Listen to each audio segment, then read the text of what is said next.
C'est ça, c'est une invitation. Donc satsang, je ne sais pas si les gens connaissent satsang. Je ne connais pas non plus.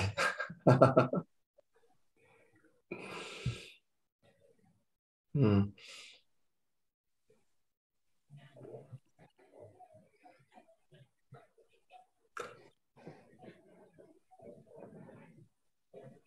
Donc ici, c'est une invitation à découvrir sur le thème de la peur, à aller dans la direction de ce qui est déjà là,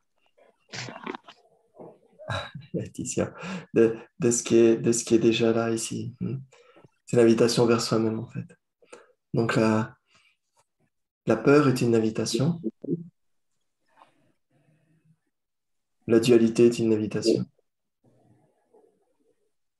la maladie est une invitation, la vieillesse est une invitation, la souffrance est une invitation. J'ai dû oublier des trucs.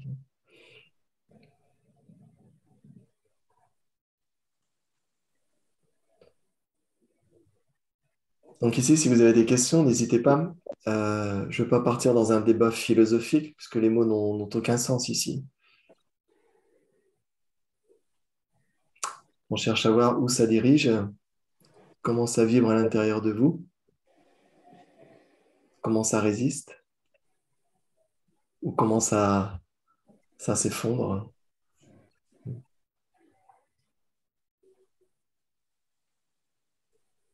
Donc là, c'est le thème de la peur, mais on peut utiliser un autre outil, la souffrance, la maladie, etc., etc. Mais la peur, c'est pas mal, parce que on l'a tous vécu, certainement à un moment donné, et peut-être qu'on l'a de façon consciente ou inconsciente à l'intérieur de nous, avec le temps qui passe. Donc c'est un outil intéressant que tout le monde connaît. Tout le monde a déjà exploité cet outil.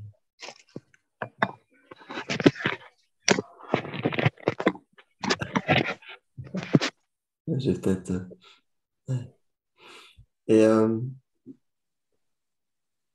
à travers cet outil, on va plutôt le regarder pleinement, s'en servir pleinement et voir comment la peur se transforme en invitation. Et en fait, comment la peur nous permet d'aller vers nous-mêmes. Quelles que soient les peurs, quelles que soient les raisons, il y a une multitude de raisons, une multitude de peurs différentes, mais elles ont tous la même origine. Donc, ce qui nous intéresse ici, c'est de voir, d'aller à compte à rebours, d'aller en régression, comme les poupées russes. On enlève, on enlève, on enlève.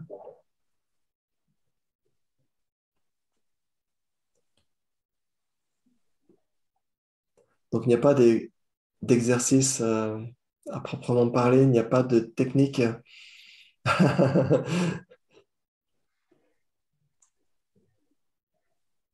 Il y a juste une perception différente de ce qui paraît être là.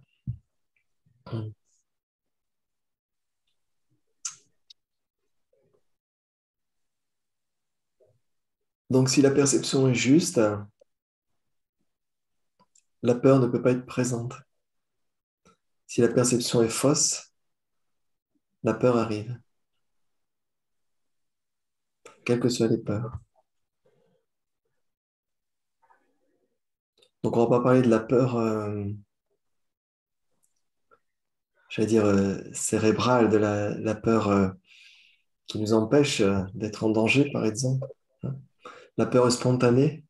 On traverse la rue, il y a un camion qui arrive, on fait un bond de 2 mètres.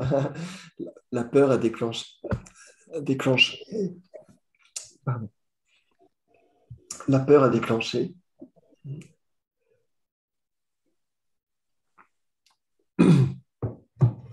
tout le système. Donc ça, c'est une peur fonctionnelle. et tant mieux. Elle est assez directe et souvent elle est sans réflexion.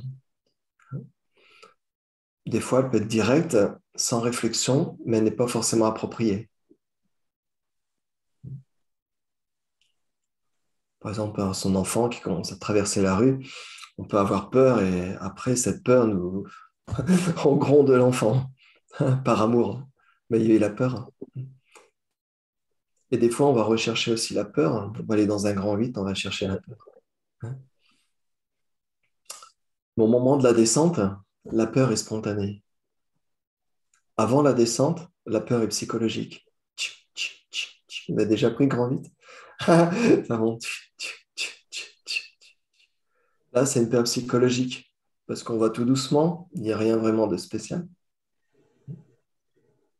Et quand ça descend, là, la peur s'exprime spontanément. Il n'y a pas de pensée à ce moment-là. Donc, cette peur-là, il n'y a pas de problème.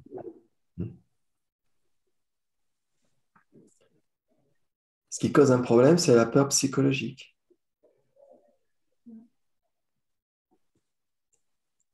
La peur qui s'incruste.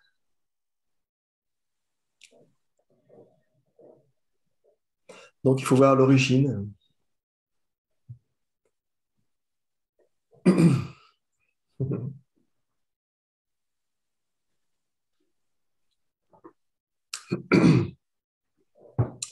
Pour voir l'origine, il faut regarder la peur. En général, ce qu'on fait, c'est qu'on s'éloigne, on met ça dans un coin de la tête, on s'éloigne dans des distractions, des loisirs, on met une musique, on met un de finesse, ouais. On essaie de trouver un échappatoire. S'il y a une situation un peu stressante, un peu angoissante, on a peur de regarder. Donc, il ne faut pas avoir peur de la peur.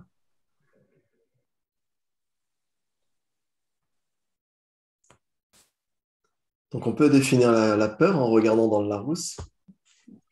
Mais ici, ce qui nous intéresse, c'est pas de définir la peur avec les mots.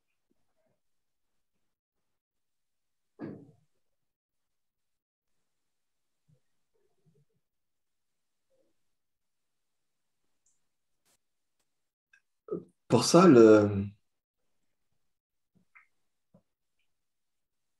mental doit être peut-être en pause.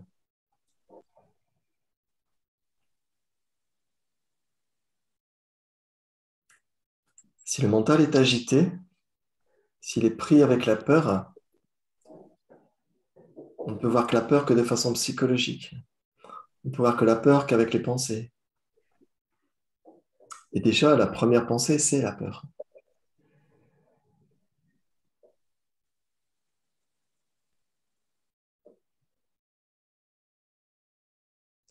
Donc le mot peur n'a pas d'existence. Le P, le E, le U, le R n'a aucune existence. Elle a une existence si on met la pensée de la peur. J'ai peur.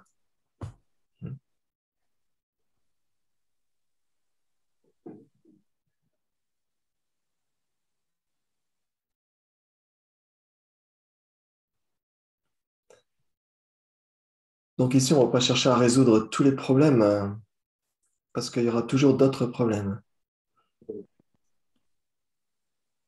Problèmes pour sa santé, pour sa famille, pour ses enfants, pour son travail, pour son compte bancaire, pour la Covid,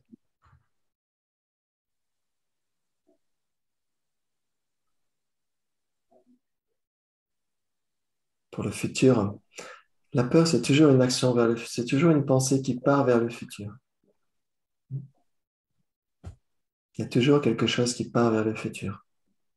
Donc, c'est-à-dire que la pensée nous a amenés dans le futur.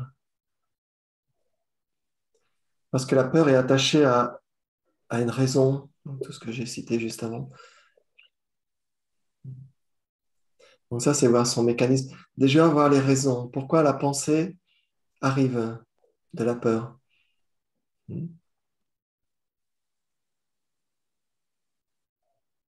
Vous pouvez interagir, il n'y a aucun problème. Vous pouvez contredire, il n'y a aucun problème. S'il y a une question qui vous vient, il n'y a aucun problème. On va jouer avec la peur. On va la démasquer.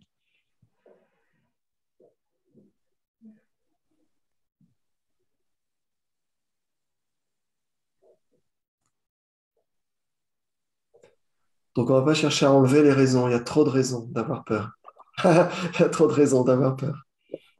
Surtout maintenant. On allume la télé, des peurs, et les peurs, elles arrivent. En plus, ils nous nourrissent bien avec ça. On va dans sa boîte aux lettres, peut-être il y a de la peur. On reçoit un coup de fil, peut-être il y a la peur. On regarde son compte bancaire, peut-être il y a la peur. On attend ses résultats de santé, peut-être il y a la peur.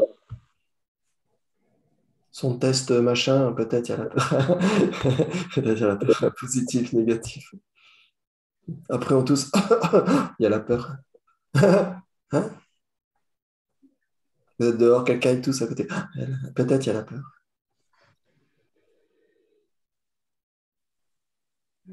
Donc, il y a plein de raisons d'avoir peur. Il y a beaucoup d'invitations dans la vie.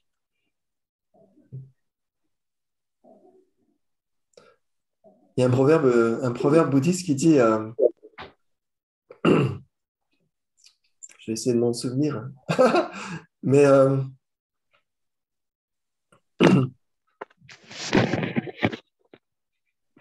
il dit que le mystique dans la chambre, c'est votre maître.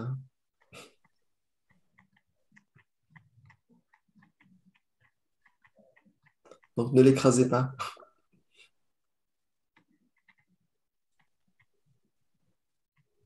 Bon,